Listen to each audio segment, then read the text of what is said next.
Bonjour, je vais parler d'un épisode de Gotham dans lequel on continue l'intrigue de Poison Ivy principalement, qui est assez passable, hein, c'est-à-dire on la suit, moi j'ai aucun problème à la suivre, ça va bien, mais au final on s'en fout un peu, c'est pas ce qui est le plus intéressant dans l'épisode, honnêtement.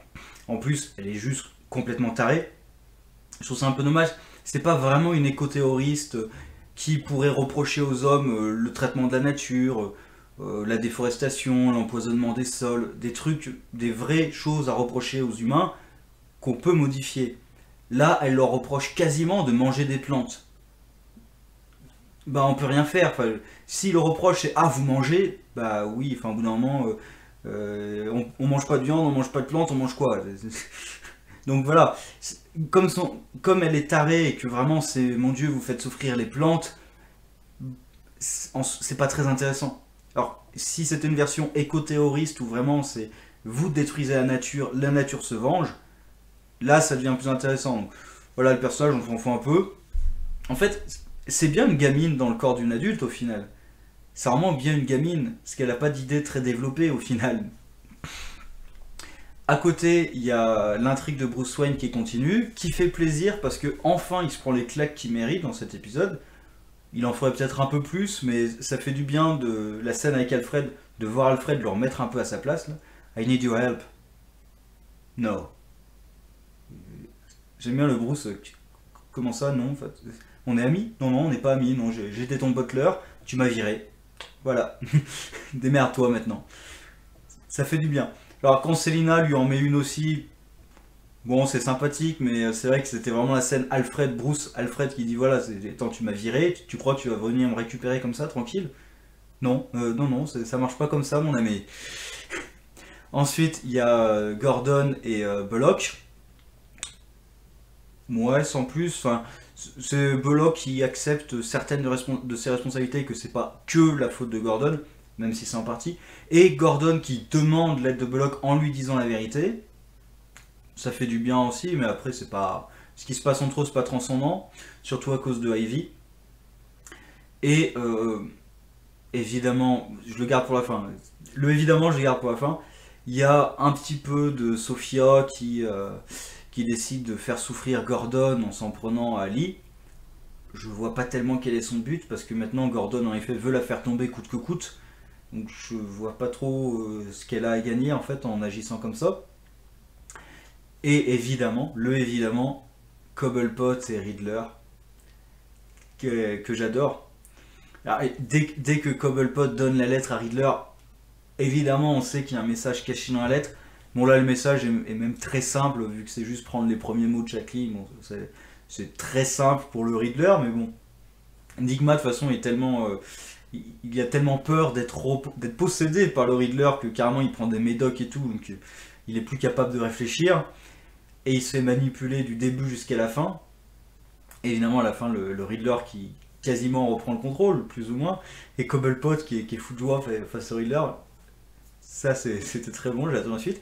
Voir si le Riddler va vraiment tuer Lee pour se débarrasser de sa persona Edward, ou si Edward va quand même réussir à l'influencer et que finalement il va pas tuer Lee mais il va essayer de s'en prendre plus à Sophia. Parce qu'en plus c'est aussi dans l'intérêt de Cobblepot de s'en prendre à Sophia, donc l'intérêt d'Edward et de Cobblepot se réunissent, il faut tuer Sophia. Donc au final, est-ce qu'il va essayer de s'en prendre à Lee? Essayer sans doute, mais est-ce qu'il va aller jusqu'au bout? Ou est-ce que Edward va réussir à prendre le contrôle?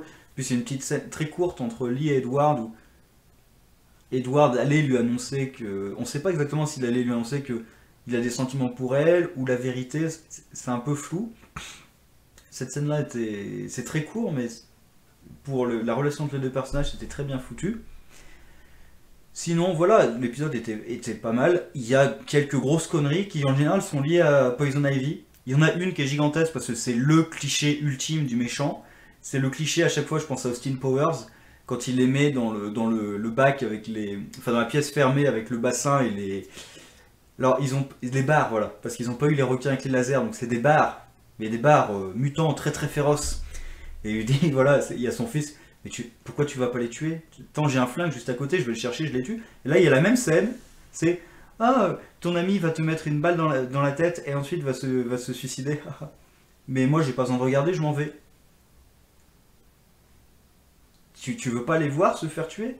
Enfin, tous les autres, tu les massacres, mais eux, tu veux pas les voir se faire tuer? Les seuls avec lesquels t'as vraiment un truc personnel, tu veux pas assister à leur mort? C'est pratique, hein. C'est comme Bruce, c'est pratique. Je vais te tuer lentement, c'est pratique. À chaque fois, voilà, les personnages, on veut qu'ils survivent, bah du coup, on leur laisse, le scénario leur laisse une porte de sortie qui ne devrait pas exister. Donc c'est un gros cliché qui, quand même, est bien, bien baveux, quoi. C'est très visible. Et il y a aussi un détail, et c'est un détail, mais quand même, ça m'a un peu interpellé, parce que Gordon a une bonne idée, il leur dit prenez vos masques à gaz quand ils vont aller affronter Ivy. Bonne idée. Sauf que quand ils attaquent, ben ils ont pas de masque à gaz. Alors c'est un détail, hein, mais c'est bizarre. L'intrigue Bruce, j'ai dit voilà, c'est satisfaisant avec Alfred. Après ils vont pas vraiment jusqu'au bout parce qu'en un épisode Alfred l'a pardonné et surtout Alfred lui dit c'est pas des mots qui vont suffire, agis, prouve-moi, voilà. Et c'est à toi de te démerder, c'est pas moi de te dire comment tu dois le prouver, vas-y. Le problème c'est qu'au final Bruce lui prouve en faisant un discours.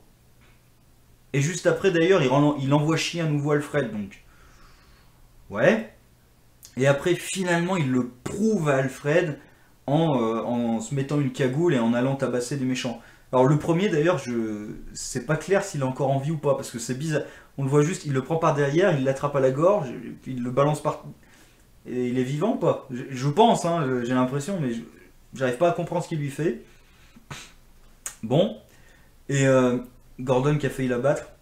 Et ce qui est marrant, justement, c'est que cette version d'Alfred essaie de pousser Bruce à devenir Batman. Alors que la plupart des autres versions d'Alfred, au contraire, il essaie de calmer ses ardeurs et d'essayer de le faire vivre comme Bruce. Et ça pourrait être intéressant en fait d'avoir les deux. C'est-à-dire qu'au début, il le pousse à être Batman, et puis quand il se rend compte qu'en fait, il maîtrise plus trop les choses, il essaie de lui dire non mais il faut être Bruce un petit peu. Il pourrait essayer de faire un mélange des deux. Et pour l'instant, c'est vraiment Alfred qui le pousse à être un héros en fait, en étant Batman, alors qu'il pourrait être un héros aussi avec sa compagnie. Donc voilà, rien d'autre à ajouter, c'était épisode plutôt sympa. Bon, Selina qui est toujours sur c'est Ivy, c'est mon ami. Oui, enfin, t'as vu combien de gens elle a tué, ton ami là? Euh, Redescend un peu sur terre, hein. C'est juste dans l'épisode, elle m'a un peu énervé sur. Je peux essayer de la convaincre. La convaincre de quoi? Enfin, la première fois que tu l'as retrouvée, elle t'a injecté un truc un poison mortel, et ensuite elle t'a donné l'antidote. J'ai pas vraiment envie d'être à côté d'une personne comme ça. C'est un ami ça? C'est une amie ça? Quelqu'un qui t'empoisonne puis qui te donne l'antidote?